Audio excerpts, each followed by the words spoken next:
7460페이지 위에서 8째 줄 줄바꾼 데 보시면 42절로부터 44절 바리새인들의 외식적인 행위와 교만한 태도를 비유를 들어 책망하는 내용인데, 화 있을진저 너희 바리새인들이여 너희가 박하와 운향과 모든 채소의 11조를 들이되 공의와 하나님께 대한 사랑은 버리는도다 라고 책망했습니다. 여기 공의는 헬라어로 크리시스라고 하는데, 이는 바로 결정, 선택, 판결 또는 정의, 공정한 판결 등의 뜻이고, 하나님께 대하는 투네오라고 하는데, 이는 소유격으로서 그 하나님의 라는 뜻으로, 그 하나님의 뜻으로 그렇게 해석을 해야 한다. 그래서 본문은 별 보잘것없는 박하와 운향과 모든 채소들은 11조로 드리면서 작정하신 뜻에 따라 그리스도를 보내어 주신 하나님의 사랑 저버리, 그런 뜻으로 이제 설명이 된 거죠. 그러면서 그러나 이것도 행하고 저것도 버리지 아니하여야 할지니라 라고 했던 이 말, 이것이 가장 지금 우리 목사님들에게는 관심거리가 되지는 11조에 대한 근거입니다. 가장 큰 근거가 말라기서는 물론 구약이니까 그러지만 신약에 와서 가장 큰 근거는 예수님이 이것도 행하고 저것도 버리지 말아야 한다고 했기 때문에 11조도 하고 또 예수님도 영접해서 해야 한다, 이렇게 하는 얘기거든요. 그런데 살펴보면 그게 아니고 거기 보면 행하고 라는 말이 나오죠. 그 행하고 밑에서부터 12번째 줄 되겠습니다. 12번째 줄 중간 조금 지나서 보면 여기 행하고, 이것도 행하고 했을 때 그 행하고라는 헬라어가 포이에사이라는 말이에요.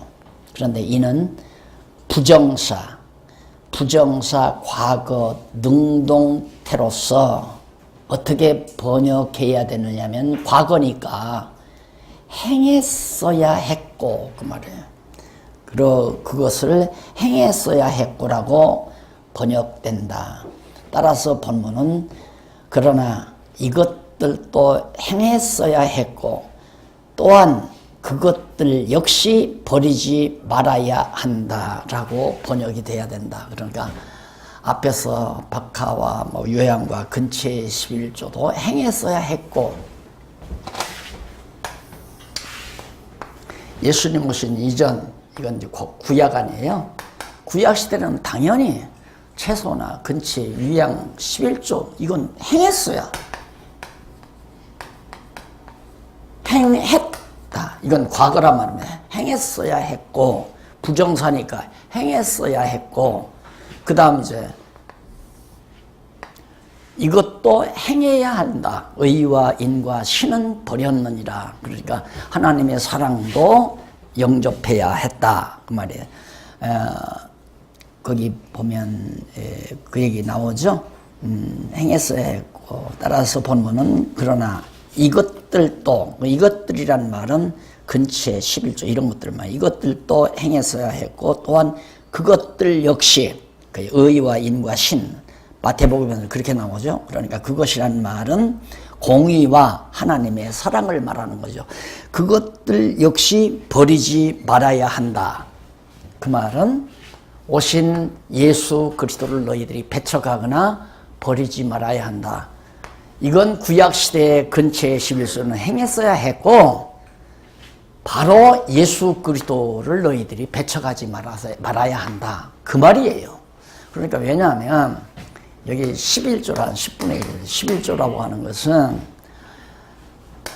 10개의 사과를 땄는데 땅에서 난 거 아니에요. 땅에서 나니까 거룩한 백성들이 먹는 거룩한 양식이 될 수가 없는 거죠.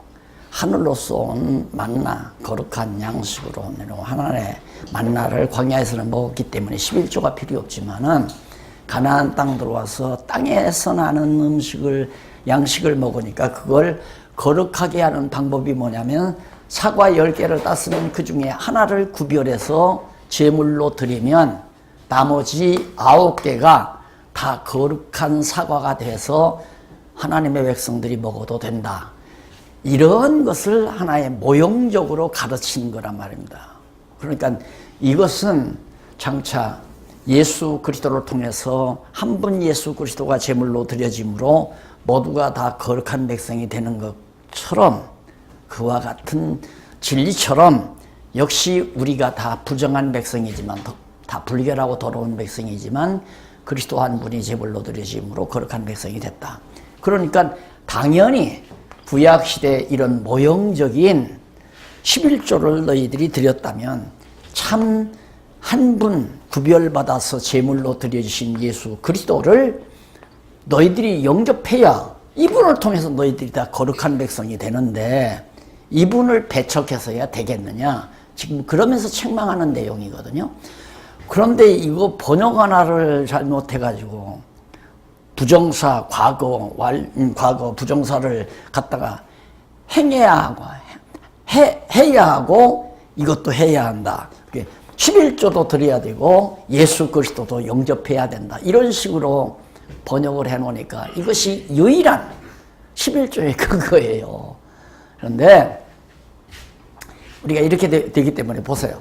한 분 예수 그리스도가 제물로 드려주심으로 우리가 모두 다 거룩한 누구의 백성? 하나님의 백성이 됐잖아요. 그러면 우리가 하나님의 백성, 내가 하나님의 백성이라면 내가 가진 논전답은, 내가 가진 사업체는 그거 내 건가요? 다 하나님 거 아니에요. 다 몽땅 다. 그러니까 이제 11조를 꼭 하나님 거니까 드려야 되고 안 드리면 도둑놈이다. 그건 하나님 거니까. 그러니까 나머지 9은 내 거다. 이렇게 내놓으니까 세금 띄고 내야 돼요. 세금까지 다 포함해서 내야 돼요. 그리고 보너스도 내야 돼요. 이웃집에서 사과 수확을 했다고 한 상자를 가져왔는데 그것도 11조를 다 철저하게 11조를 해야 한다. 30개 들어왔으면 3개 갖다가 주의 종에게 내고, 이런 식으로 유치하게 성도들의 신앙을 길러놓으니까 11조를 가지고 가면서 이거 안 내면 그나마도 이제 다 사업체 망하면 어떡하냐, 두려움에서 갖다 내면서 아까워하고, 그리고 어떤 정말 하나님께 대한 감사보다는 부자 되기 위한 욕망을 가지고 이런 식으로 신앙이 길러지니까 아까 말한 대로 장로가 안 나오는 거예요. 쉽게 말하면 장로도 안 나오고 권사당은 권사가 안 나오고.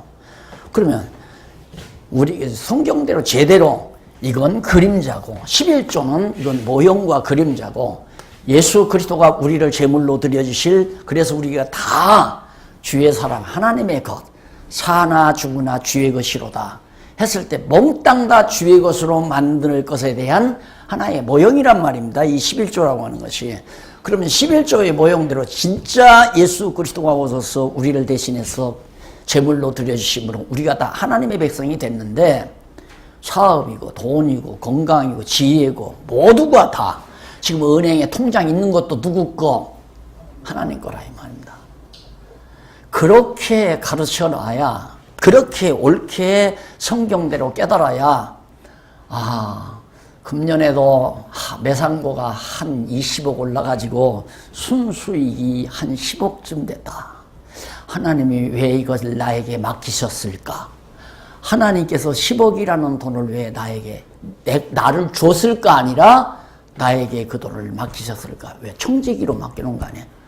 맡겨놓은 건 너 이것 가지고 내 신앙대로 한번 써봐라 그거 아니에요. 네 신앙대로 이걸 써봐라. 그러면 그걸 깨닫게 되면, 예를 들어 단돈 10만 원을 아니면 단돈 100만 원을 지출할 때 이것이 하나님이 기뻐하시는 일일까? 기뻐하지 아니하는 일일까? 당연히 생각하게 되죠. 당연히. 그렇잖아요. 그러니까 아까 그 하나님께서 장로의 은사를 주면 장로가 아니고 서리 집사인데도 가서 조상적부터 물려받은 전답 하나 팔아가지고 애들 교육관 만들어서 편안하게 여호와 경외하기를 배울 수 있는 시설을 갖춘다 이 말이에요. 제가 이 강론집을 쓰게 된 동기가 영락교회 개척 멤버나 다름없는 한 주일 늦게 나갔을 때 한경영 목사거든. 한경영 목사가 개척 시작했다고 해서 바로 찾아가서 그 다음 주일부터 계속 살아오셨는데 뭔가 대단한 학자들 다 드나들었어요. 그 교회가 대단한 학자들 다 드나들고 목사님들도 훌륭한 분들을 많이 거쳐가고 하나 정리가 안 돼서 아세아 신학대학까지 갔어요. 가서 공부를 해도 그래 해결이 안 나는 거야. 그런데 우리 저 뒤에 계시는 장로님 통해가지고 장로님 사모님 통해가지고 뭐 로마서 태풍가 뭐 하나를 들으셨대요. 처음에 슬쩍 들으셨다가 들었냐고 독촉을 하니까 다시 한 번 더 딱 바로 이거로구나 하고 저를 만나게 됐거든요. 그래가지고 그분이 날로 써야 된다고 해서 이걸 내가 썼는데 만났을 때 어떤 일을 하느냐면 과천에 사시는데 저쪽 남부 지역에 있는 어린 학생들이 교회학교 학생들이 갈 수가 없어요. 중동 영락교회까지 간다는 게 힘들잖아요. 차도 없고. 그러니까 당신이 장소를 하나 얻었더라고요.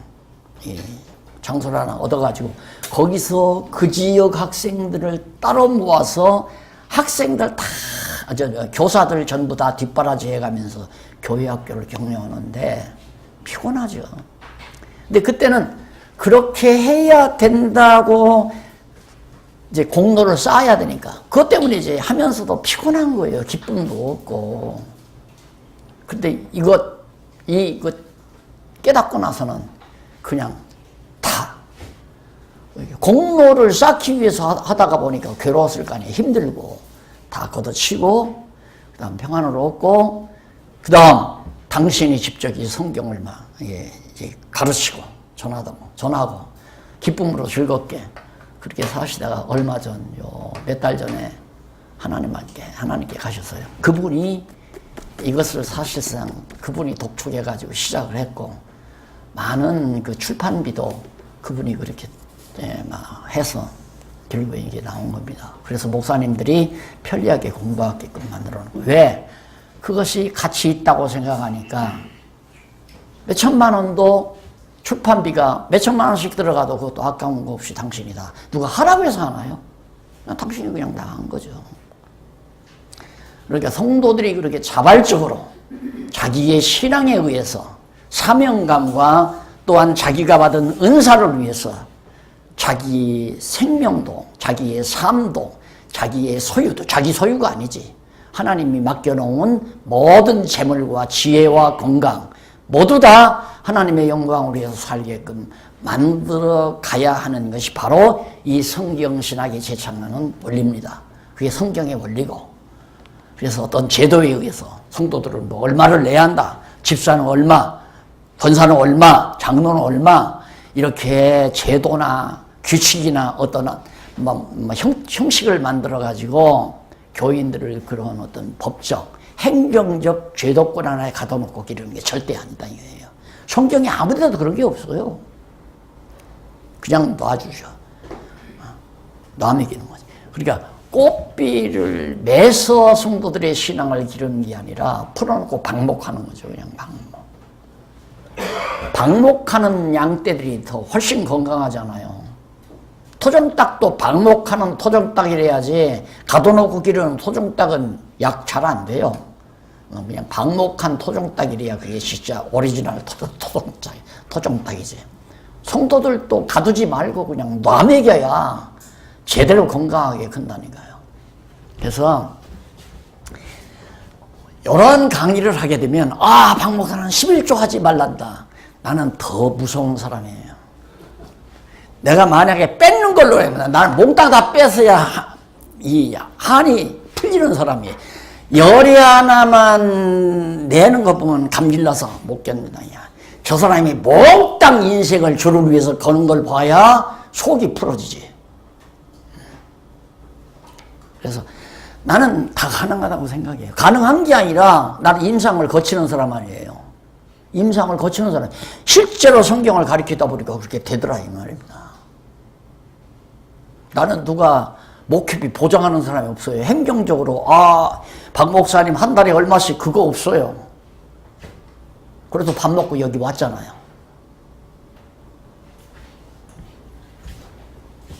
근데 목사님들이 이제 지금까지 전형적인 틀 속에서 이렇게 살아왔기 때문에 그것이 다고 그렇게만 해야 되는 줄 알지만 실상은 그게 아니다. 그래서 우리는 그냥 무조건 하나님의 양식만, 기름진 양식만 자꾸 먹여놓으면 크게 돼 있어요. 먹으면 내놔야지 어떻게 해. 먹었는데 안 내놓고 어떻게 살아요. 먹으면 나오는 거죠. 그리고 자꾸 이제 말씀을 듣다가 내게 아니로구나.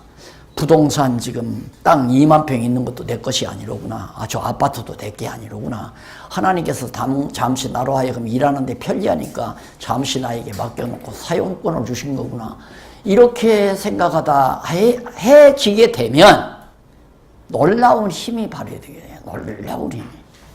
그래서 성도들의 삶 자체가 완전히 하나님의 영광만을 위해서 사는 삶 방향 쪽으로 자꾸 이렇게 물밀듯이 그렇게 쑥쑥 성도들의 삶이 살아가게 되시잖아요.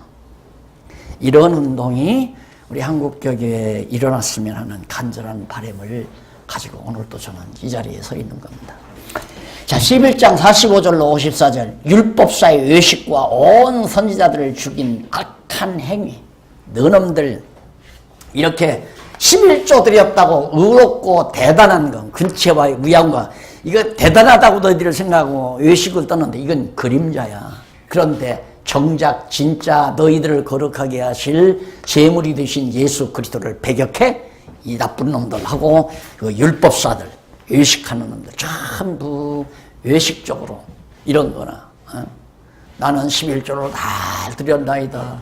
나는 안식일을 지켰나이다. 나는 아무 사람과 또 토색한 일이 없나이다. 이게 율법사들 바리새인들 아니에요. 그걸 사정없이 책망하면서 그뿐만 아니라 너놈들 선지자 다 죽이지 않았느냐. 그걸 책망하는데요. 그리고 나라의 주인이니까 나라의 권세를 가지고 그런 율법사들을 책망하는 하나님의 그리스도의 권세가 다 잘 보여지는 겁니다. 그 다음 12장 1절로부터 48절 두 번째죠. 네, 두 번째. 양쪽 가로 두 번째. 나라의 백성. 이건 대적을 책망하고 바리새인들, 율법사들에게 하나님 나라를 대적하는 자들이거든요. 그들을 책망한 다음에 그다음 백성들은 하나님께서 격려해요. 격려. 그것이 12장부터 1절로 48절까지 나오잖아요. 어떻게 격려하는지 한번. 나라의 권세를 가지고 있으니까 당신 백성들을 격려하는 건 당연하잖아요. 첫째, 12장 1절로 12절로 보면 몸만 죽이는 자들을 두려워 말고 염려하지 말라. 내가 나라의 주인이다. 권세 내가 가지고 있다. 그러니까 저도 중국에 가면 언젠가 더 얘기했죠. 중국에 가면 모택동을 굉장히 신주단지처럼 위해주더라고요. 공산당 당수였지만은 모택동은 백성들을 굶기지는 않았대요. 그런데 김정은이는 아주 그냥 백성들을 다 굶주리게 만들잖아요. 자격이 없는 거죠. 그러니까 세상 나라 왕도 기본적으로 의식주만은 해결해 주어야 제대로 된 왕이고 제대로 된 대통령이죠. 대통령 하려면 백성, 예를 들어서 깡패 두목도 그렇습니다. 깡패 두목을 하려면 자기 패거리가 한 50명 된다 이 말이에요. 그럼 무슨 방법을 써요? 야, 이 사람아, 너 몇 놈 가서 은행 털어서 가지고 와. 그러면 두목이 지금 딱 잡아놓잖아요. 그럼 저 혼자 먹고 살려고 하는 게 아니죠. 그걸 이제 지혜롭게 잘 보내놔. 너 식구 몇이야? 야, 인마, 너 아들들 학교 가? 좀 내년에 학교 걱정하지 않마. 내가 대줄게. 이래야 깡패 두먹으는 거니 해봤어요? 목사님 해봤어?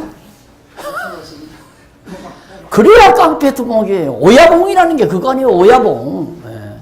그러니까 그리고 자금이 떨어져요. 야 인마 너 칼질 잘하지? 그 아무개 부잣집 하나 다 가서 털어라. 그거 좀 뺏어가지고 또. 그래서 오야봉 노릇을 하는 거 아니에요. 사실 세상 나라라고 하는 것은 그런 세계나 똑같은 거예요. 그래서 권력을 줘가지고 권력자가 뺏어서 나눠주고 뺏어서 나눠주고 있는 사람 걸 뺏어서 나눠주고 이게 공산주의 아닙니까? 근데 자본주의는 각자 내가 본 건 내 거다 이래 놓으니까 대통령 돼봤댔자 세금 좀 더 가져와 물러가라 대통령 물러가라 이러면서 난리를 치니까 세금도 더 못 걷는 거죠. 예수님은 걱정하지 말라야. 저거 내가 깨끗이 해 치울 수 있으니까 그거 걱정하지 말고 먹을 거 걱정도 하지 말고 아무 염려하지 말아라. 다시 말해서 편안하게 살게 해 주어야 진짜 나라의 주인이 권세를 가지고 있는 것이다 라는 그런 의미죠. 거기도 이제 보면 너희가 나를 시인하면 나도 너도 너희를 시인할 것이다. 이것도 역시 조건문 같아요. 그렇죠? 언론 보면 너희가 나를 시인하면 나도 너희를 시인할 것이다. 밑에 본문 12절 1절로 12절까지고 후반부에 보면 이제 그런 내용이 나오죠. 머리털 하나까지라도 다 세신 바 되었나니 두려워하지 말라. 내가 하나님 나라 권세자로서 너희들 머리털 하나까지. 나는 내 마누라 머리털이 몇 개인지도 몰라요. 마누라는 고사하고 내 딸들도 하나 머리털이 몇 개인지. 하나님께서는 그거 다 한단 말이에요. 박용기 머리털은 몇 개다. 우리 이정춘 목사님 머리 숫자 빠진다고 나는데 그것도 다 하나님께서 다 세봐요. 그렇게 치밀한데 너희들 뭘 걱정하? 두려울 거 하나도 없다. 그렇게 격려하는 내용이 나오면서 거기에 또 역시 시인한다는 말이 그것도 또 해석상 문제가 있는 내용이에요. 거기 보면 65페이지 밑에서 5줄 나오죠. 7465페이지 밑에 5줄 줄바꾼데 보시면 8절로 12절 예수께서 시인하며 전하다가 권세자들 앞에 끌려가도 예수를 시인하다가 권세자들이 붙들어 간다니 끌어가도 염려하지 말라고 격려해 주는 내용인데 누구든지 사람 앞에서 나를 시인하면 인자도 하나님의 사자들 앞에서 저를 시인할 것이요 사람 앞에서 나를 부인하는 자는 하나님의 사자들 앞에서 부인함을 받으리라. 그러면 인간이 내 학위에 따라서 내가 시인하면 하나님도 날 시인해주고 내가 부인하면 하나님도 날 부인해주고 이거 뭐야 그러면? 그럼 또 하나님 주권 이거 완전히 다 물러가는 거 아니에요? 조건문 아니에요? 조건적. 그래서 여기 시인하면이라는 말 제일 밑에 나오죠? 시인하면이라는 말은 헬라어로 무슨 뜻이냐면 이는 가정법 과거 능동태 동사로서 시인했으면 그 말이에요. 시인했으면. 그러니까 너희들이 나를 대적했으면 그놈은 나의 대적이고 나를 시인했으면 내 백성이다 그 말이에요. 시인하면 백성이 되는 게 아니라 내 백성이기 때문에 나를 시인하는 거고 내 대적이기 때문에 나를 대적하는 것이다. 내 말이 맞잖아. 내 번역이 맞는 번역 아니에요. 그래서 제가 이걸 보면서 저는 이런 꿈을 꿨어요. 이런 생각을 했어요. 지금 이제 이 말씀을 배우고 하신 분들이 모여서 이제 여기저기에서 지방에서 모여서 공부하면서 교회를 이루고 그러거든요. 그런데 그분들이 이제 모여서 소위 뭐 기독교 지도자 협의회라고 지도자들끼리 모여서 이제 1년에 한두 번씩 모여서 이러는데 그 꿈이 뭐냐면 이렇게 모이면 내가 지금 여기 강론집에서 잘못 번역된 것을 찾아서 해놓은 거 있어요. 근데 이것도 혹시라도 인간이기 때문에 잘못된 것이 있을 수 있잖아요. 또 내가 미처 정리하지 못한 것도 있고, 이런 것들이 올라오면 다 추려서 하룻밤이든 이틀밤이든 살면서, 자, 여기 예수님께서 너희가 나를 시인하면 나도 너희를 시인할 것이요, 너희가 나를 부인하면 내가 너를 부인하리라, 이렇게 얘기하면 이거 완전히 인간 의지를 인정하는 하나의 조건문이고 안리니안주의와 같지 않습니까? 그렇네요. 그럼 그거 가지고 함께 논의를 하는 거예요.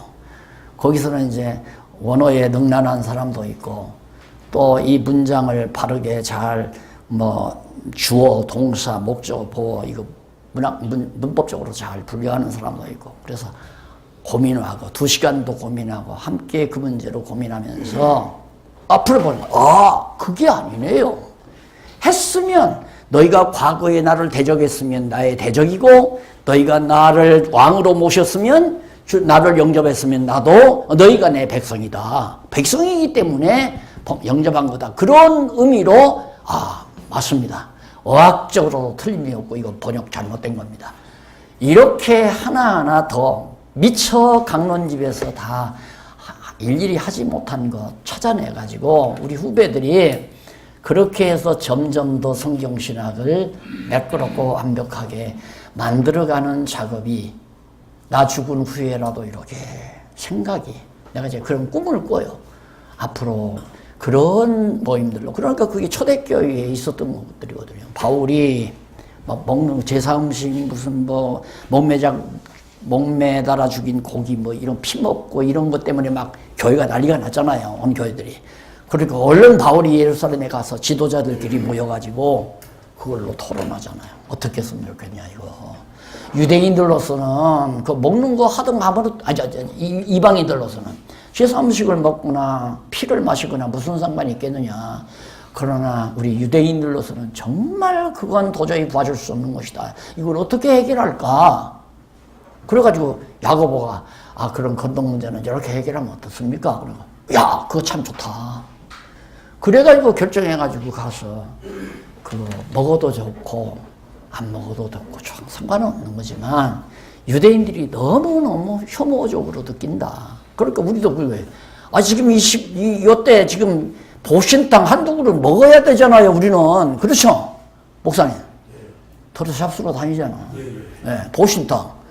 그러나 미국 사람이나 유럽에서 이방인들이 와서 보면 완전히 우리 야만인 취급한단 말입니다. 그러면 이거 서로 막 멸시하고 서로 만나려고도 안 하고 이거 어떻게 해결하겠어요? 그냥은 당연히 이렇게 합시다 그러면 그들이 보는 앞에서는 좀 우리가 안 먹으면 되잖아요. 저들을 위해서, 사람으로 위해서 안 먹고 안 먹으면 또 가서 한 그릇 먹으면 되는 거고 우리 이렇게 합시다. 그럼 해결나는 거 아니에요. 그러니까 우리 교회 문제가 문제들이 많죠. 어려운 문제들이. 이런 것들을 혼자 고민하지 않고 지도자들이 모여서 1년에 한두 차례 모여서 연구하다가 문제가 되는 거 있으면 그걸 내세워서 서로 진리 토론하고 성경대로 원어대로 잘 분석해서 바르게 잡아서 성도들의 신앙을 바로 잡아주고 이런 일들을 하는 거. 그런데 요즘에는 미리 이 다음 총회 완전 임원 선거야. 그럼 벌써 막 1년 전부터 선거운동 하잖아요. 선거운동. 일일이 그 다음 이제 그 교회 총회장 나올 장로는 가방에다가 돈 넣고 막 현찰 넣고 돌아다닌단 말입니다. 부탁합니다. 다음에 우리 교회 우리 목사님이 지금 총회장 나올 겁니다. 이 다음에 총회 오실 때 호텔은 걱정하지 마십시오. 우리가 다 마련하겠습니다. 이직해가지고 총회장 시키고 그게 무슨 놈의 총회예요 그게. 목사님들이 그런 거 아닌데 내가 지금 열나는 건 한국 교회를 바라보고 하는 얘기예요. 말도 안 되는 얘기죠. 그 짓을 하려고 총회 모이느냐 이 말이에요. 성경은 지금 황문인데 성경에 대해서는 모이면 목사님들이 모이면 성경 연구하고 잘못된 신학 정리하고 잘못된 가르침 취소하고 우리가 과거 몰라서 이렇게 했다. 해서 성도들을 바로 잡아주고 신앙 정리해주고 이런 작업을 하는 것이 총회가 해야 될 일이고 노예가 해야 될 일 아니겠냐. 그래서 그런 걸 꿈을 꾸는 거예요. 내 생전에 내가 이루겠다는 게 아니라 하나님께서는 그런 방향으로 반드시 인도해 갈 것이다. 그래서 은퇴하고 보고 살고 싶습니다 했는데 너무나 많은 것을 지금 하나님께서 보여주고 계십니다. 보면서 때로는 그냥 미소 짓기도 하고 때로는 안타깝기도 하고 이러면서 하루하루 살아갑니다. 12장 22절로 24절, 34절 목숨을 위해 염려 말고 하나님 나라를 구하라. 뭘 먹을까 뭘 마실까 그런 건 다 이방 사람들이 하는 거다. 이방 사람들이나 그런 거 구하는 거지. 어떻게 하나님의 백성들이 뭘 먹을까 뭘 마실까. 왜? 하나님은 무엇을 부족해서 뭔가를 인간으로부터 성경을 받으시려는 그런 분이 아니고 도리어 생명과 호흡과 만물 사과도 주고 쌀도 주고 보리도 주고 뭐든 먹고 살 것 다 소도 주고 소고기도 주고 양고기도 주고 만물을 다 거저 공짜로 그런 주시는 분이다. 그럼 우리만 주나? 안 믿는 사람도 다 주잖아요. 그래서 그걸 신학적으로 일반원총이라고 그러죠. 그런 걸 왜 하나님 백성들이 하나님 나라 백성들이 그런 걸 왜 구하느냐. 너희는 먼저 그 나라와 그 의를 구하라. 하나님 나라 이 권세를 구하라. 찾으라. 문을 두드리라. 그 나라 문 두드리라. 예수님 놓치지 말라 그 말 아니에요. 하나님 나라 권세를 가지고 오신 그리스도를 놓치지 말고 붙잡고 그리스도의 백성으로 살아라. 아마 마태복음 공부하고 두 번째, 이거 마태복음에서 다 나온 거 아니에요? 두 번째 하니까 또 이제 훨씬 더. 12장 35절로 48절. 오실 인자의 비유를 신실한 청지기 비유로 풀어서 격려하는 그런 내용입니다. 장차 이제 예수님께서 올라가셨다. 장차 이제 부활하신 예수 그리고 재림하시잖아요. 그것을 비유로 이제 풀어서 진실한 청지기의 비유로 말을 해주는 겁니다. 제일 밑에 보면 세 번째 나오죠. 71페이지 밑에 세 번째 줄 35절로 40절. 예수께서 혼인으로 인해 돌아온 주인의 비유로 인자의 오심을 약속하며 격려하는 그런 내용입니다. 자, 신랑이 오실 것을 이제 등불을 들고 나가서 이제 신랑을 맞이하잖아요. 근데 기름이 없는 자들은 여기 기름 얘기가 나오죠. 보면 혼인집에서 돌아와 거기 보면 좀 여기 읽고 하십시다. 죄송합니다.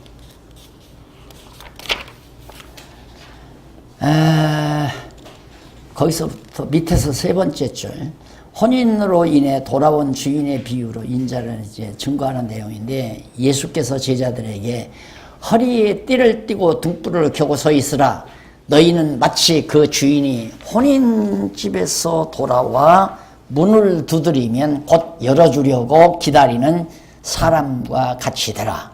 꼭 그렇게 말씀하셔요. 그래서 여기 혼인집에서 돌아와라는 말이 참 이게 요 문구가 참 묘합니다. 그래서 돌아와라는 말은 헬라어로 뭐라고 번역되어야 되냐면 혼인을 위해 돌아올 때, 혼인집에서 돌아오는 게 아니라 혼인하기 위해서 이제 그러니까 예수님이 약혼식하고 지금 가셨잖아요. 가셨는데 이제 결혼식을 하기 위해서 우리를 데려가려고 영원한 천국에서 영원토록 이제 결혼 생활하기 위해서 데려가려고 예수님 오신다 이 말이에요.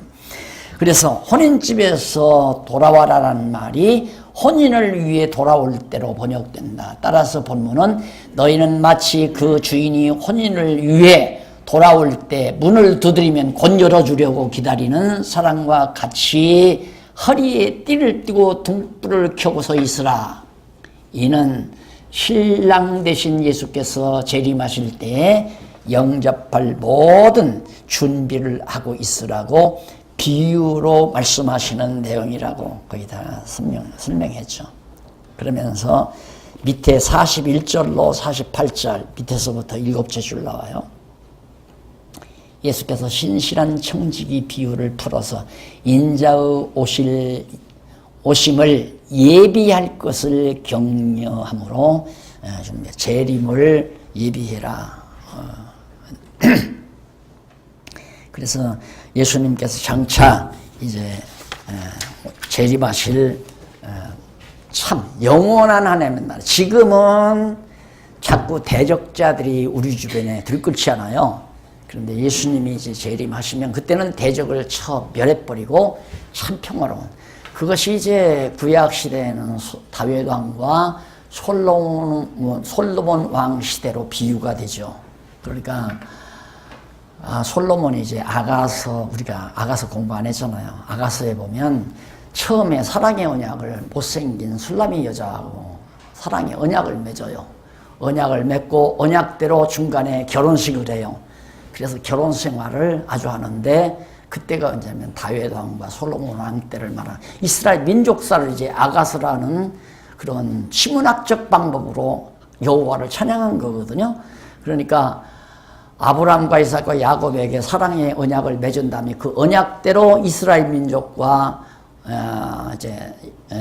결혼을 해서 다윗 왕국을 이루고, 솔로몬 왕 때는 대적이 하나도 없잖아요.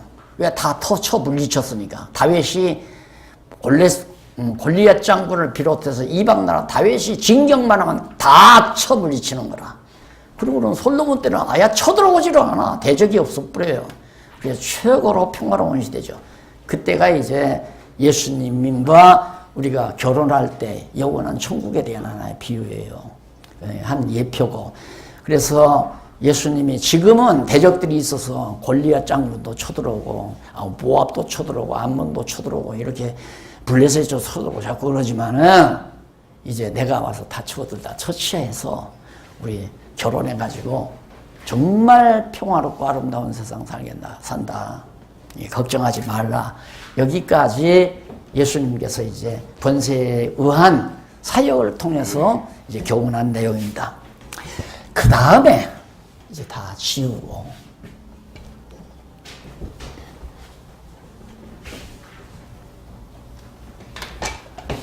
두 번째 75페이지 나라의 심판에 의한 사역.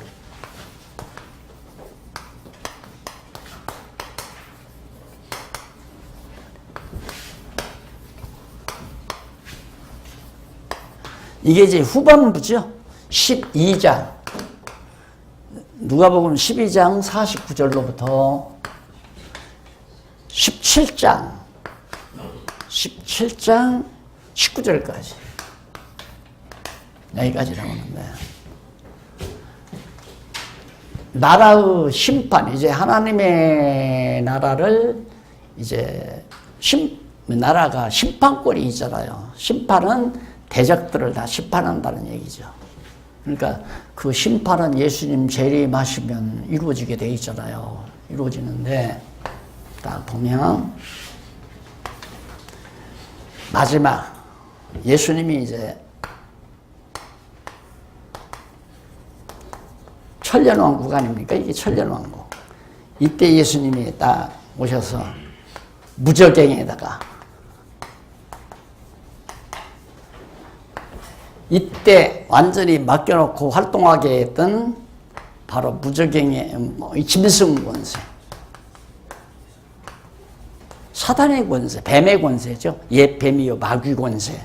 이 짐승 중에 가장 간교한 옛 뱀, 에덴 동산의 뱀이 첫 아담을 넘어뜨리고 그렇게 해서 쫓겨났잖아요. 에덴 동산에서 쫓겨나서 이제 세상 권세를 다 세상으로 내모으니까 이게 이제 세상 권세 가지고 장난치는 거거든요. 그래서 우리가 사는 세상에 자꾸만 이 사단의 역사가 일어날 수밖에 없는 겁니다. 그러면 예수님께서 힘이 없어서 이거 놔두나 안 그래요. 문제는 하나님의 나라가 얼마나 대단한가를 알게 하려면 이 짐승 권세가 최고로 힘이 있을 때, 야, 저건 누구도 감당을 못한다. 야, 최고다. 그럴 때 이제 한 방 치려고 예수님이 때를 정해놓은 거 있어요. 그때가 언제냐면 여기에요. 여기가 어느 때? 믿는 사람이 하나도 없어요. 믿는 사람이 하나도 없어. 왜? 이름에 짐승 권세가 다 물어가가지고 전부가 다 짐승 권세의 백성이란 말입니다. 사단의 백성. 이때 이제 천군 천사장의 나팔과 함께 주님께서 짜잔 하고 이제 재림하시는 거죠. 재림해서 첫째 할 일이 뭐냐? 무적행 문을 활짝 열어놓고 여기다 그냥 짐승 권세 목덜미 콱 잡아서 팍 집어넣고 꽉 잠궈버려요. 그러면 무죄 시대가 열리는 거죠. 죄가 전혀 없는 살인, 강도, 절도, 뭐 이런 전쟁 이런 게 전혀 없는 무죄 시대가 1000년 동안. 그 한 번 태어나면 1000년 동안 안 죽고 사는 거예요. 그러면 여러분, 아휴, 그때 태어날 걸. 1000년 동안 마찬가지. 이때는 도리어 안 좋은 게 뭐냐면 이걸 경험을 못하니까 이게 얼마나 나쁜 것인지를 몰라요. 지난번에도 말해 우리 인간의 세상 학문에서 가장 지금 관심거리가 인식론이거든요. 어떻게 해야 인간이 진리를 인식할 수 있느냐. 그 인식론 문제가 매우 중요한데 인식론에서 경험이라고 하는 거, 체험이라고 하는 거 이거 매우 중요하다. 하나님께서도 마찬가지예요. 아버지가 탕자를 왜 내보냈는가? 너 인마 돼지우리 가서 한번 살아봐. 그러려고 내보낸 거 아니에요. 돈 줘가지고. 가서 살아봐야 돼지우리가 정말 아버지 집 떠나면 이렇게 되는 거구나. 정확하게 깨닫지요. 정말 확실하게 깨달아요. 그러니까 깨닫고 나서야 아버지 집이 좋구나 그걸 알잖아요. 아버지 집에서 그냥 살 때는 아버지 집이 좋은 줄을 몰라요. 모르는데 언제 아버지 집을 아는가? 돼지우리 가서 살아보니까 아버지 집이 좋은 줄을 알잖아요. 그걸 깨닫게 하려고 돼지우리 보낸 것처럼 하나님께서도 에덴 동산에서 우리 그냥 에덴에서 그냥 살게 했다면 이게 좋은지를 모른단 말입니다. 우리 인간은. 우리의 인식 기능인 이성은 절대 이성이 아니에요. 상대 이성이기 때문에 찬 것을 알아야 뜨거운 것을 알고 고난을 알아야 행복을 알고 이렇게 상대적인 인식 기능을 가지고 있기 때문에 에덴 동산에서 그냥 아무 근심 걱정 없이 질병 없이 살면 당연히 거겠거니. 그러니까 쉬운 예로 여러분들이 좀 경제가 좀 여유로우니까 아이들 고생 안 시키잖아요. 배고픈 거 없잖아요. 풀 뜯다가 죽 끓여 먹여 본 적도 없잖아요. 애기들이. 왜? 잘 먹이고 잘 입히니까. 그러면 아버지가 데리고 무릎에 앉혀놓고 아니면 밥상머리 갔잖아. 야, 아버지 때는 참 고생이 심했다. 밥도 못 먹고 보리밥도 못 먹고 죽도 못 먹어가지고 풀 뜯다가 먹고 산 때도 있고 소나무 껍질 벗겨다가 먹고 산 때도 있단다. 참, 아버지 그때 그냥 라면 살며 잡수지 그래요. 그랬다고 한다잖아요. 몰라요. 경험을 안 하면 모른단 말입니다. 우리가 행복한 이유는 나물 죽 먹어봤기 때문에 행복한 거예요. 더 요즘 애들보다. 요즘 애들은 행복을 몰라요. 그냥 불만만 있지. 아버지 용돈 많이 안 주니까 불만, 어머니가 용돈 안 주니까 명품 안 사주니까 불만. 예? 이런 불만만 있지 행복감이라는 게 없잖아요. 애들이. 그러니까 하나님께서도 에덴 동산에서 내쫓아서 짐승 노릇, 돼지가 짐승 아니에요? 돼지우리 가서 푹푹 굶어보고 냄새나는 데서 잠자리 잡아야 와 여기가 좋구나. 그래서 여기다 다시 에덴을 회복 아니에요? 무죄시대. 그렇게 해서 이제 무적행에다 집어넣고 무죄시대 1000년 동안 살게 한 다음에 요 인간들 1000년 사는 동안에 이 인간들은 또 이거 경험 못했잖아요. 그래서 마지막 경험하도록 무적행에서 짐승 권세를 놔줘요. 그럼 짐승 권세가 나와서 1000년 동안 죽지 않고 산 사람들을 막 죽반죽을 만들어버린 거지. 온갖 환란, 막 죽반죽을 만들어버려요. 이게 시련 환란이 끝나고 나면 이런 짐승 권세의 활약이 끝나고 나면 마지막 판에 이제 생명부활, 사망부활, 이 부활로 둘을 딱 해서 심판 딱 하잖아요. 이 심판에 의한 사역을 가르쳐주는 내용이 12장 49절로 17장 19절까지. 그러면 18장, 넘어가서 한쪽 가로 1번. 여기 보면, 심판은 실제에 의한 사역.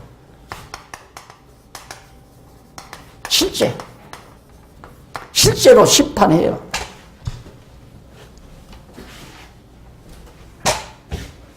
사역인데, 심판은 사실.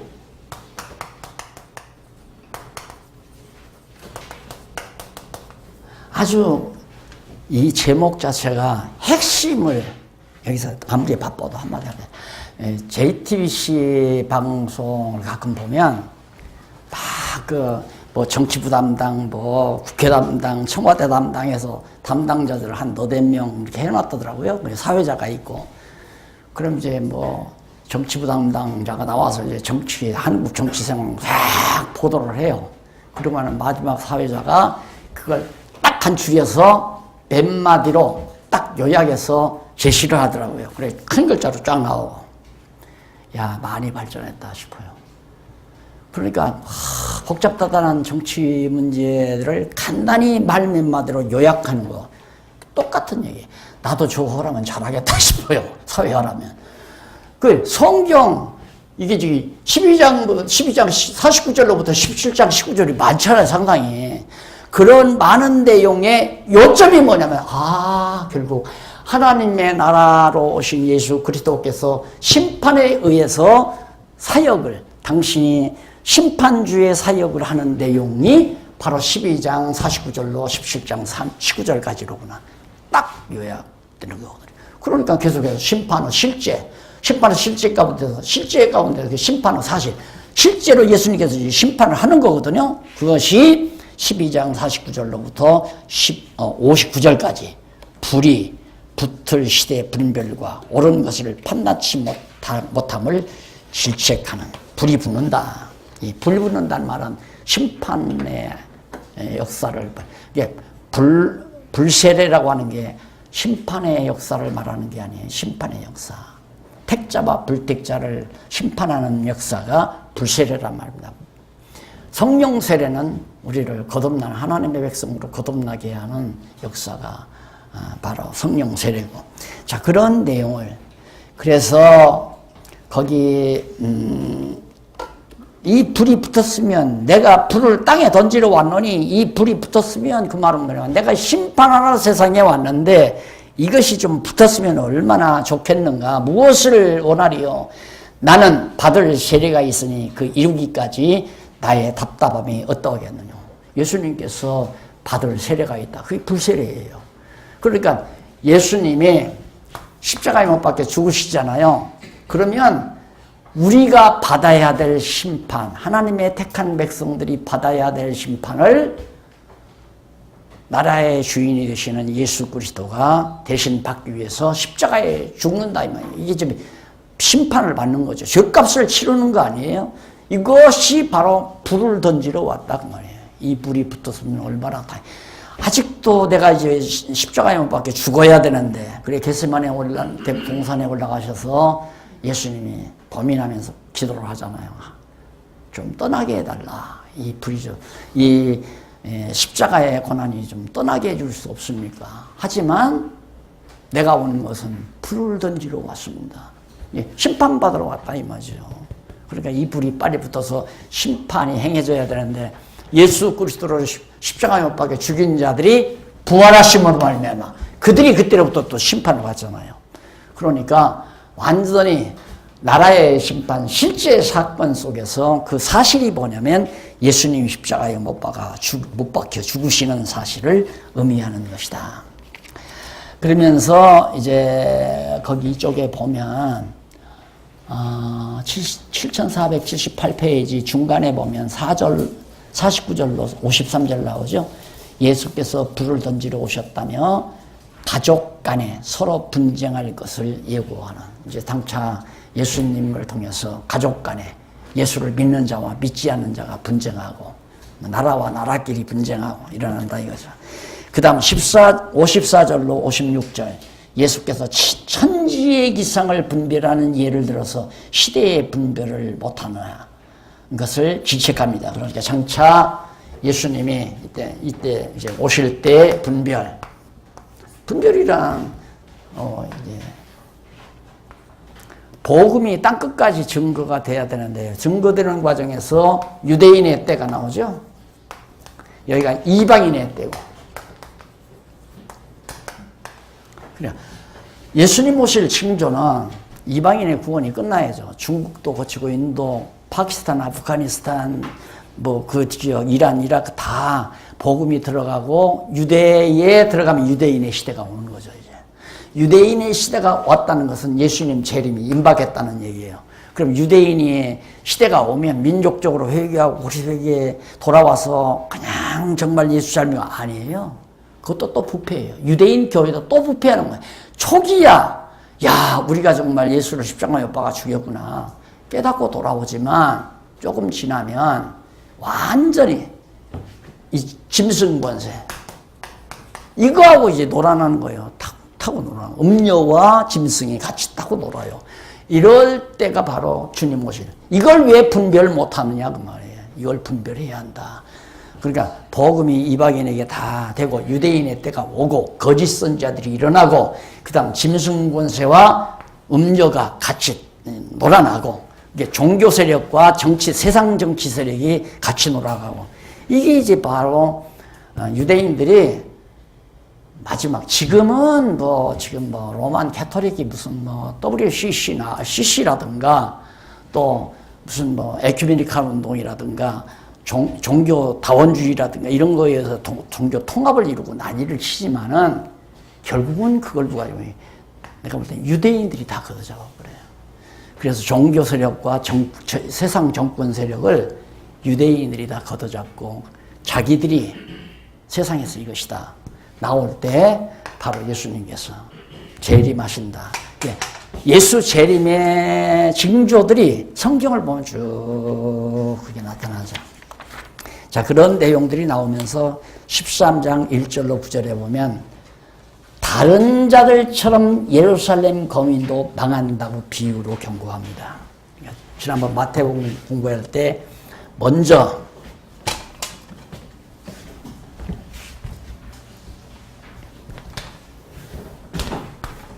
예수님 오시면 이후부터 되질 일이 바로 지금 1절로부터 9절 여기서부터 지금 총체적인 얘기는 하고 예수님 오신다는 얘기는 했고요.